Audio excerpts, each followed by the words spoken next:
You know, I've told this story a few times, but it never gets old for me. It's something that really changed the way I look at life, and it still makes me tear up a little when I talk about it. I'll start from the beginning, okay? We live on a farm. It's nothing fancy, just a small family farm tucked away in the hills. We've always raised a few animals, mostly for milk and wool, and a couple of chickens for eggs. My siblings and I grew up helping out with everything: feeding, cleaning, planting vegetables. It's just how life is here. Simple, but full. One spring morning, I remember my dad calling us over while we were finishing up our chores. It was lambing season, and a few of the ewes had already given birth. But that morning was different. I still remember the way his voice sounded, soft, but kind of heavy. "There's a lamb out there," he said, "and she's not doing well." When we got to the field, we saw the ewe first. She had passed during birth. The lamb, she was tiny, barely moving, lying in the grass. Her wool was still damp, and her little legs trembled when she tried to stand. She didn't even bleat, just looked at us with these dark, helpless eyes. I don't know what came over me, but I dropped to my knees and scooped her up before anyone said a word. She was still warm, and I could feel her heart fluttering under my hand like a bird's wing. My mom didn't even try to stop me. She just looked at Dad, and he gave a little nod. We named her Daisy. She slept in the laundry room for the first 2 weeks. We wrapped her in old towels and fed her from a bottle, every few hours. I set alarms in the middle of the night to make sure I didn't miss a feeding. It was like having a baby in the house. She'd nuzzle my hand every time I came near, and sometimes she'd even doze off with her head in my lap. I remember one morning, I was carrying her out to the yard for some sun, and she let out her very first proper bleat. It was loud and surprised both of us. She stood there blinking at the sky like she had just discovered the world. From then on, Daisy followed us everywhere. Literally everywhere. If I went to the barn, she came with me.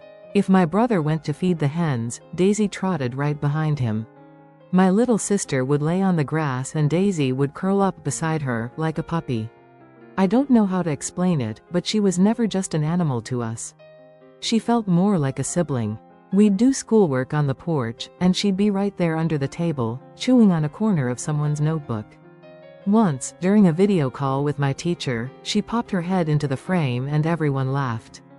I think she thought she was one of us. At first, we tried to keep her in a little fenced area near the house when we were busy, but she would bleat non-stop until we let her out. And she was clever. Once, she figured out how to unlatch the gate with her nose. After that, we gave up and just let her roam. As long as she could see one of us, she was happy. That summer was one of the best I can remember. Daisy grew stronger, her coat turned soft and fluffy, and she had this way of hopping when she ran that made her look like she was dancing. We'd take her down to the creek and splash around, or walk her out to the fields while we weeded the garden. She'd nibble at the grass, sniff at butterflies, and come bounding back whenever we called her name. But more than anything, she helped us slow down. Farm life can be hectic. There's always something to do, always a fence to fix or an animal to check. But with Daisy, we took breaks. We sat under trees, just watching the clouds. We laughed more. I think she brought out a softer side in all of us, especially my dad. I caught him scratching behind her ears once when he thought no one was looking. Not everyone understood, though. Some of the neighbors shook their heads when they heard we were raising a lamb like a pet. "She's livestock," they'd say. But to us, Daisy was never that. She was family. And she knew it, too. I swear, she understood things. One evening, my brother had a rough day. He lost his favorite pocket knife, and then he fell into the creek trying to catch a frog. He was sulking on the back steps, and Daisy just walked over and laid her head on his knee. No sound, no movement, just that quiet, warm presence. It was enough. We had a scare in late August. Daisy went missing for a whole afternoon. We searched everywhere, fields, barn, even the woods. I was crying by sunset, convinced something had happened. But just as the sky turned orange, we saw her trotting down the hill from the orchard, her face smeared with berry juice, completely unaware of the panic she'd caused. That night, she slept curled up at the foot of my bed. Of course, she couldn't stay little forever. By the time autumn came, she had grown a bit more independent. She still followed us, still came when we called, but she also liked to explore on her own. We started leaving the gate open so she could come and go as she pleased. She still slept near the house, though. Some nights I'd wake up and hear her bleating softly outside my window. I'd open the curtain and wave, and she'd settle down. We didn't have a plan for her future, not really. All we knew was that she had made her way into our lives, and we couldn't imagine her not being there. But life on a farm is complicated. And while Daisy had become a part of our story, not everything is simple when you raise animals. I didn't know it then, but that winter would bring decisions none of us were prepared for. And that's where the real part of the story begins. That winter came in early. The kind of cold that sinks into your bones and makes the mornings feel twice as long. On the farm, winter always means more work, hauling water because the pipes freeze, breaking ice out of troughs, checking animals constantly to make sure they re-warm and fed. Everything slows down, except the responsibility. Daisy didn't seem to mind the cold at first. Her wool had grown in thick, and she looked like a little cloud with legs. We built her a proper shelter near the house, stuffed it with straw, and she took to it right away. Still, every morning when I stepped out the door, there she was, waiting. I can't lie, she got heavier. It used to be that I could carry her in my arms when she got tired. Now, if she plopped down in the yard, I had to coax her up with treats or a gentle nudge. But she was still Daisy. She still trotted after us, still flopped over in the grass like a dog, still followed my little sister around like they were joined at the hip. Around Christmas, my uncle visited. He's a farmer too, but on a much larger scale, more business, less sentiment. He watched Daisy with this confused kind of expression. "You've raised her soft," he said to my dad, not unkindly, but in that way people talk when they think you're doing something impractical. I pretended not to hear, but the words stuck with me. I knew what he meant. Daisy wasn't being raised for wool, or meat, or milk. She was just here, living with us, like a dog or a cat. Except she wasn't either of those.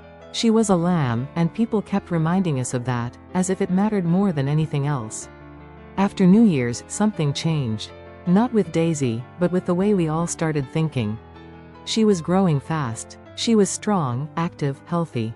And suddenly, there were quiet conversations behind closed doors. I'd catch my parents whispering at night. Once, I heard my mom say, "It's not sustainable." I didn't ask, but I knew. It came to a head one Sunday afternoon. We were in the barn stacking hay bales, and my dad said he needed to talk to us. All of us. We sat in a circle on the straw, with Daisy right in the middle, munching on a piece of twine. "I know how much you all love her," he said, looking straight at me. "But we have to think ahead. She's not a lamb anymore. She's growing, and this isn't something we can avoid forever." My throat closed up. I couldn't even speak. My brother asked the question I was afraid of. "You mean, sell her?" Dad didn't answer right away. He just nodded. That evening, I cried for the first time in a long time. I'm not even sure why it hit so hard. It wasn't like I didn't know that was what usually happened with animals on a farm. But this wasn't just any animal. This was Daisy. My Daisy. We talked about it for days. Some nights, the whole dinner table fell silent just because no one wanted to bring it up. My little sister begged them not to. "She's part of the family," she'd whisper, barely able to finish her food. And I'd just sit there, numb. In the end, I made the decision. I don't know how or why, but one morning I walked into the kitchen and told my parents that we couldn't give Daisy away. I told them I would take care of her, even more than before. That I'd use my own savings for her feed, that I'd build her a proper pen when spring came. I expected them to say no. But instead, my dad just looked at me for a long moment and said, "Okay." I didn't believe it at first. But he meant it. From that day on, Daisy stayed with us, not because we were avoiding a hard decision, but because we made one. Together. And it wasn't always easy. She got into the feed bins more than once. She ate part of my sister's science project. And she knocked over a bucket of paint we were using to fix the barn siding. But none of that mattered. We started calling her our farm dog in disguise. She even learned to respond to basic commands, well, most of the time. If you called her name, she'd come running, ears bouncing, and sometimes she'd even lean into your legs like she wanted to be hugged. It was the oddest, most wonderful thing. Spring came again, and with it, a wave of new lambs on the farm. Daisy watched from the edge of the pasture, curious but calm. We were careful to keep her close. She was so used to people that we weren't sure how she'd react with the others. She stayed near the house most days, wandering between the yard and her new pen. But the thing that sticks with me the most, what I'll never forget, was how she made the farm feel different. She reminded us that sometimes the right choice isn't the easiest or the most logical. That sometimes, love is inconvenient. And that's okay. One afternoon, a girl from town came by with her dad to pick up some eggs. She saw Daisy and asked, "What kind of animal is that?" I smiled and said, "That's Daisy. She's just ours." The girl knelt down and petted her, and Daisy leaned in close, closing her eyes.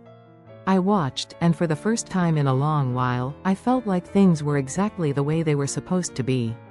Years have passed since that first spring, but Daisy is still with us. She's older now, slower, but still waddles over when she hears our voices. My sister reads to her on the porch. My brother still scratches behind her ears. And I still call her my best decision. People ask why we kept her, why we went against the grain. I never know what to say, except this. Because sometimes, you don't choose an animal. They choose you.